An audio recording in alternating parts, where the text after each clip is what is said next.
Mga kababayan, kamusta pong muli? Si Kamanong po, nagbabalik na naman po muli para po magkomento po sa inyo dito po sa Tambayan Makabayan. Magandang umaga po muna sa inyo, tanghali, hapon, gabi, at madaling araw po sa ating lahat. Sana po nasa maayos po tayong kalagayan, mga kababayan. Ito po mga tambay, komentuhan po natin mga tambay.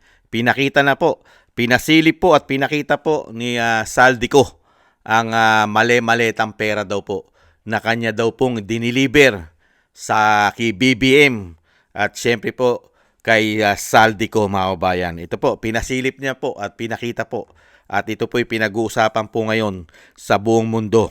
Kahit saan pong sulok ng mundo ngayon pinag-uusapan, lalong-lalo po sa social media mga kababayan. Pakinggan na po natin at panoorin si Saldico mga kababayan at komentuhan po natin.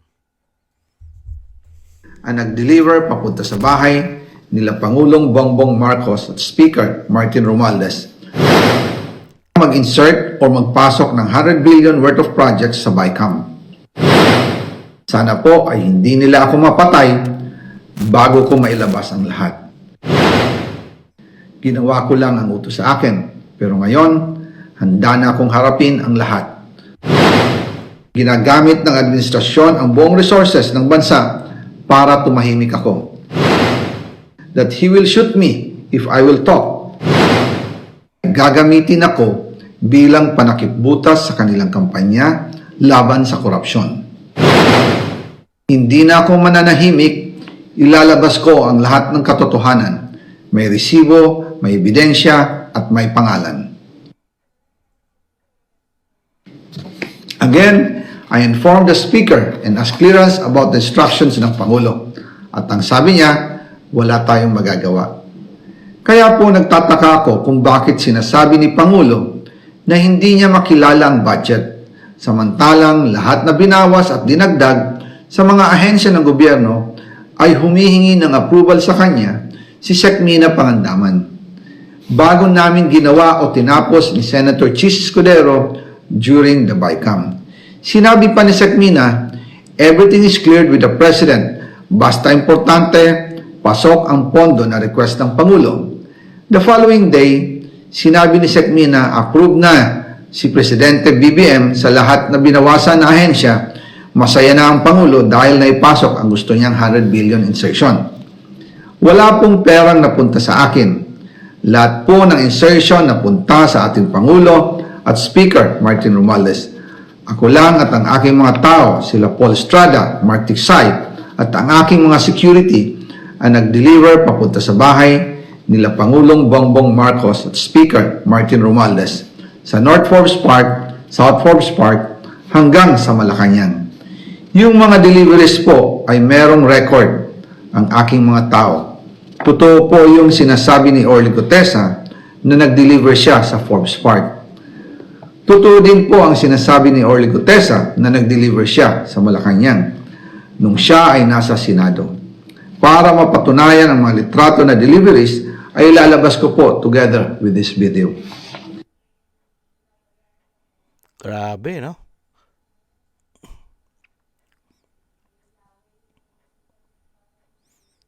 Grabe, mga kababayan. Yung mali-malita, nilabas niya.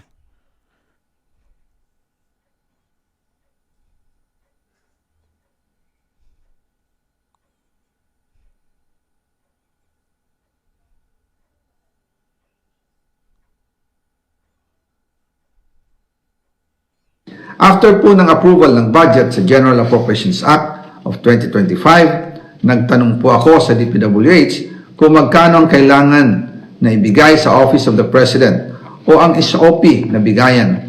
Ang sinagot sa akin ay 25%. Ang ibig sabihin nito, 25% ng 100 billion ang SOP na kailangan ibigay kay BBM mismo.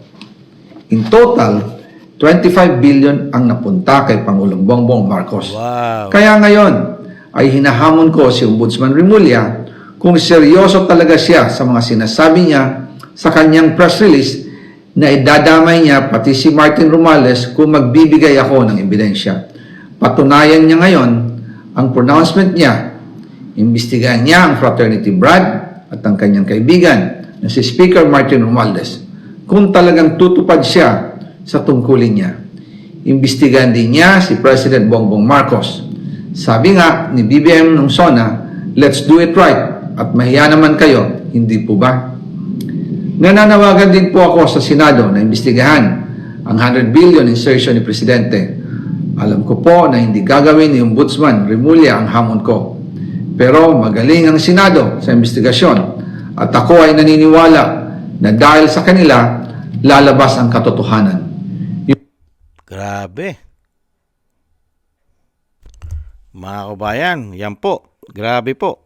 Nakita na po natin ang video mga tambay na nilabas po ni Saldico. Mali-maleta po.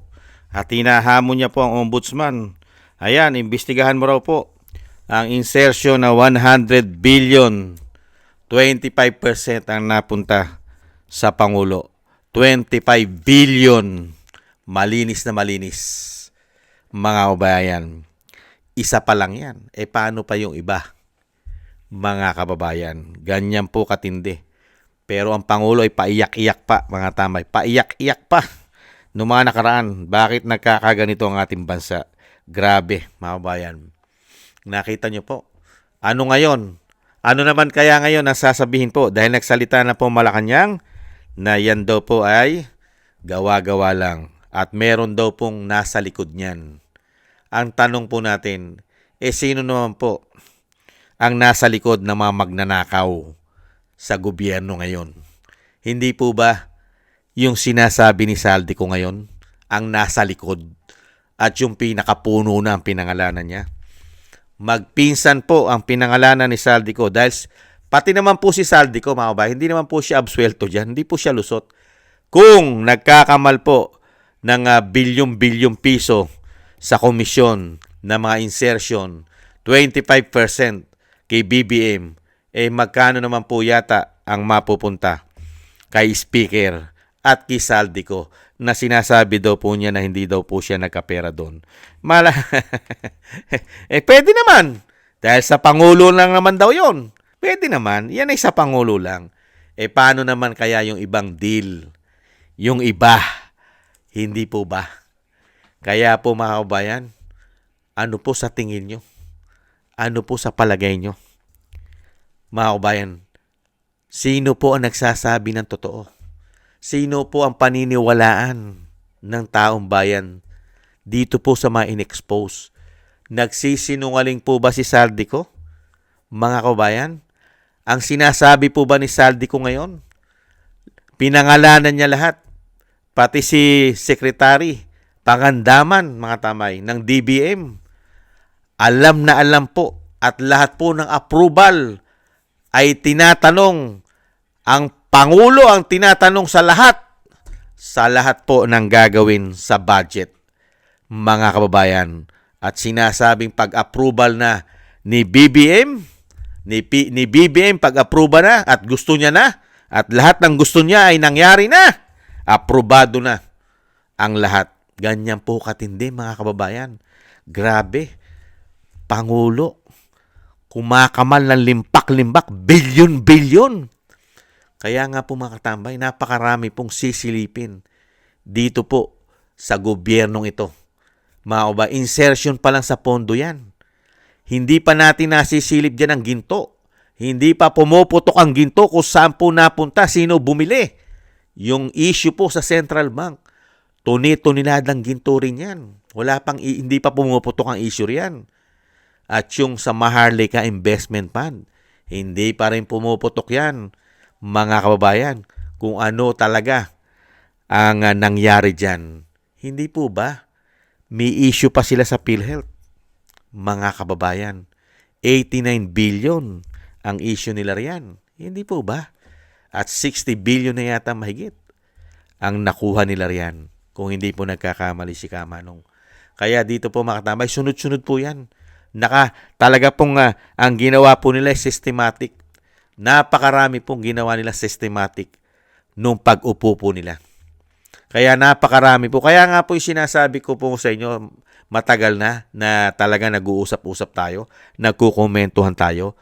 Never magawa ni Saldico lahat ng ibinibintang nila na parang si Saldico lang po ang nagiging ulo sa lahat ng korupsyon dahil siya lang halos ang itinuturo ng mga investigasyon nila.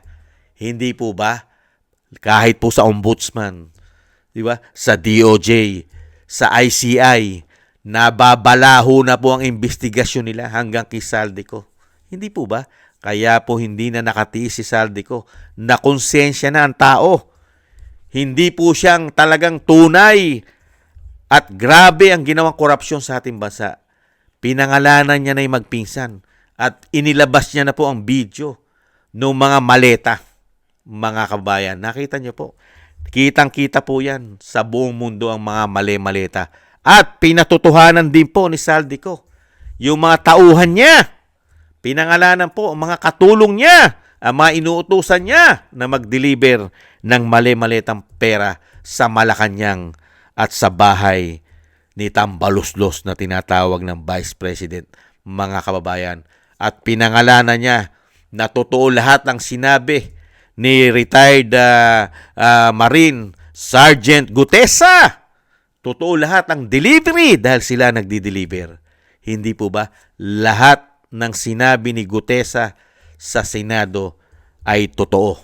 Kaya lang po, binabasag po nilang pilit at sila talagang sinisira nila ang kredibilidad ni Gutesa para po mapasinungalingan ang mga aligasyon na sinasabi nilang yan ay questionable pa. Dahil una-una, hindi raw po ayos at hindi tama yung notaryo. Hindi po ba doon dinadala? Kaya nga po mga tambay, dito naman kaya, nakita naman po natin kung ano-ano po ang ginagawa po nilang palusot. Ngayon, ano naman kaya ang sasabihin dito sa mali-maleta nito? At marami pa siyang pasasabugin at dokumentado at resibo. Meron siyang mga ebidensyang papel, resibo, dokumentado si Saldico. Ano naman kaya ang gagawin ng Malacanang?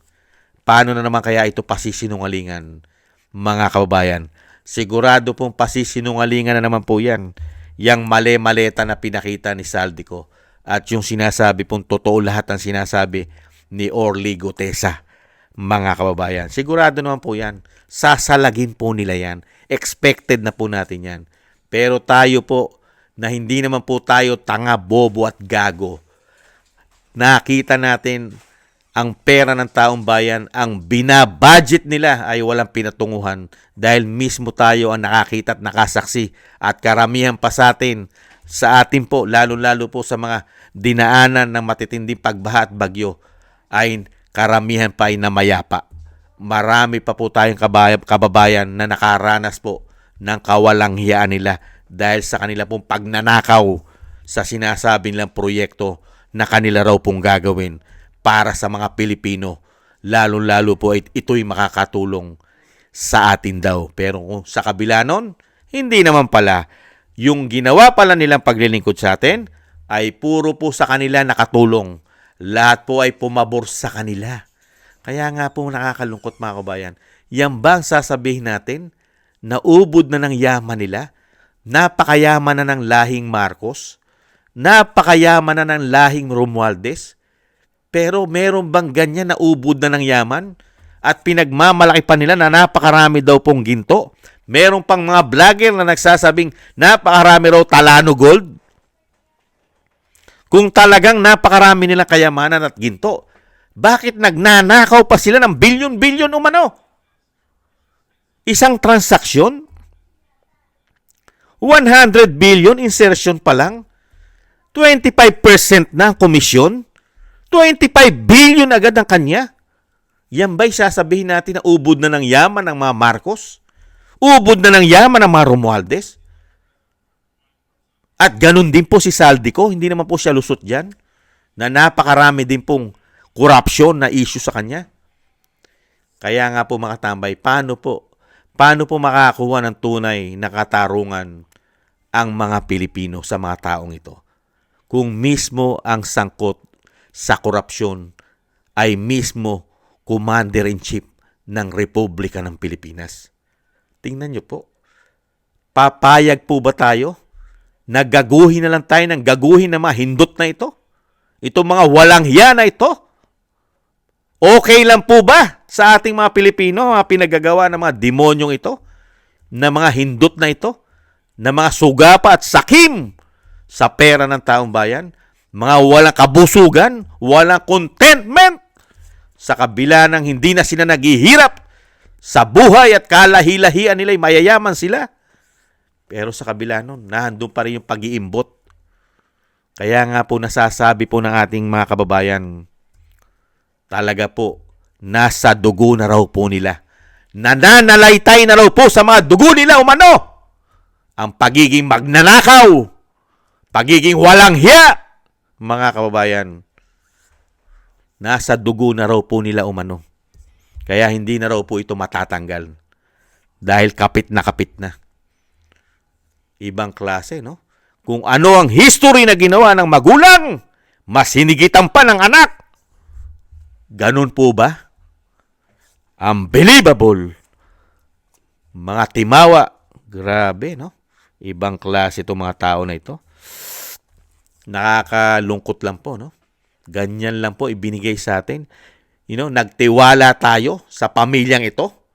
Nagtiwala tayo na ibang Marcos na umano ang maglilingkod sa atin. Ibabangon ng ating bansa. Bill, better more. Yung pala, mga bayan, pera more. Kailangan mapunta sa akin. Pera more. Kailangan sa amin yan. Ibang klase kayo. Mga hindot kayo. Kaya ipagpatuloy mo lang yan, Saldico. Na ibunyag lahat.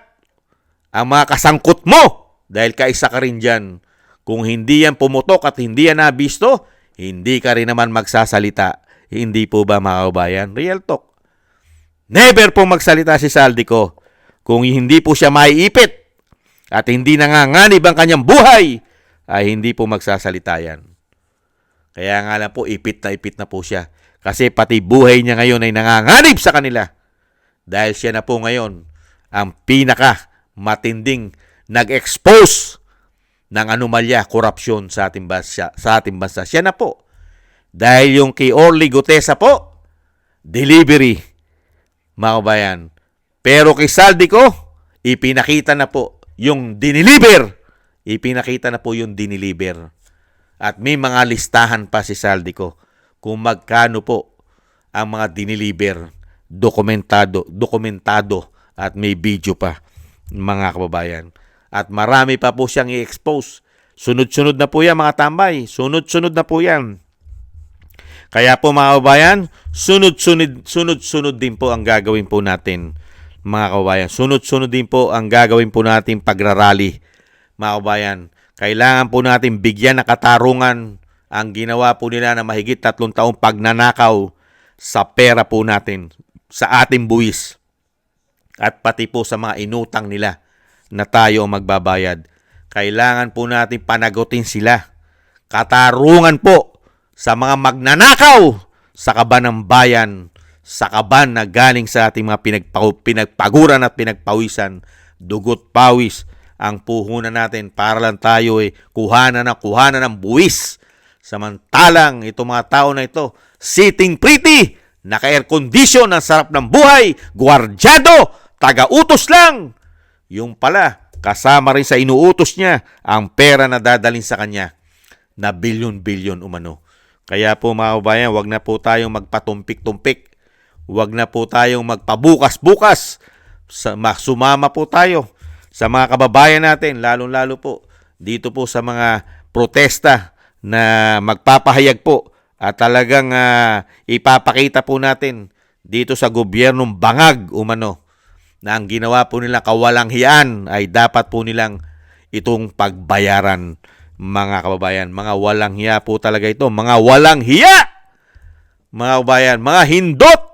Hindi pa kayo tamaan ng kulog at kidlat. Mga hindot kayo. Hindi po ba? Grabe, no? Ibang klase. Tapos ang tututukan mo lang, nakita nyo yung investigasyon nitong mga hindot na ito.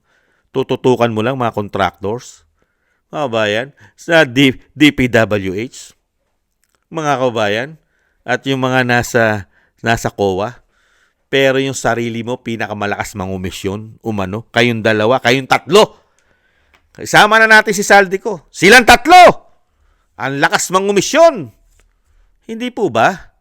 Ibang klase. Ibang klase. Kaya yan, hinahamo kayo lahat ni Saldico.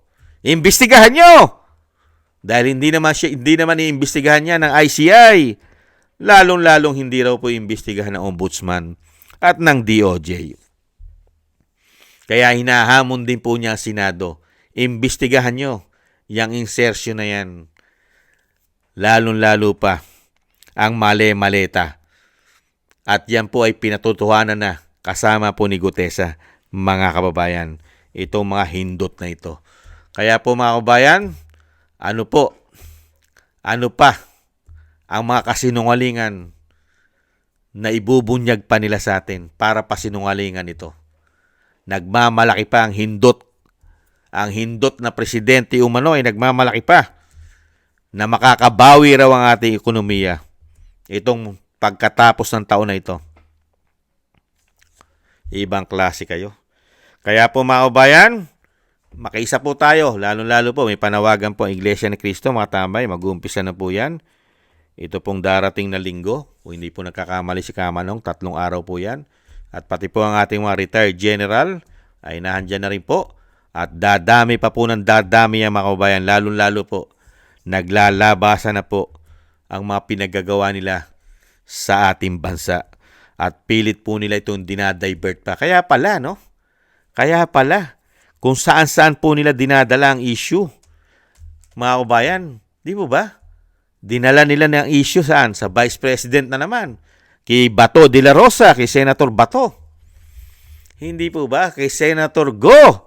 At sa mga senador sa politika para pahinain ang bubuhayin nilang impeachment. Mga kabayan, ay pinahihina nila mga senador na sinasama nila na yun daw po ang ugat ng korupsyon. Yung pala, nagmumula pala ang ugat ng korupsyon. Sa Malacanang pala umano nagmumula ugat ng korupsyon. Diyan sa mga hindot na yan, mga kababayan. Kaya po abangan pa po natin, mga tambay, ang mga ebidensya na ilalabas po ni Saldico. At syempre po, nanganganib po ang buhay niya, mga kababayan. Alam naman po natin na yan po ay iipitin po yan. At talagang yan po ay sinasabi nga po nasa hot seat na siya ng gobyerno po ng binagoong Pilipinas. Umano. Hindi po nila tatantanan yan.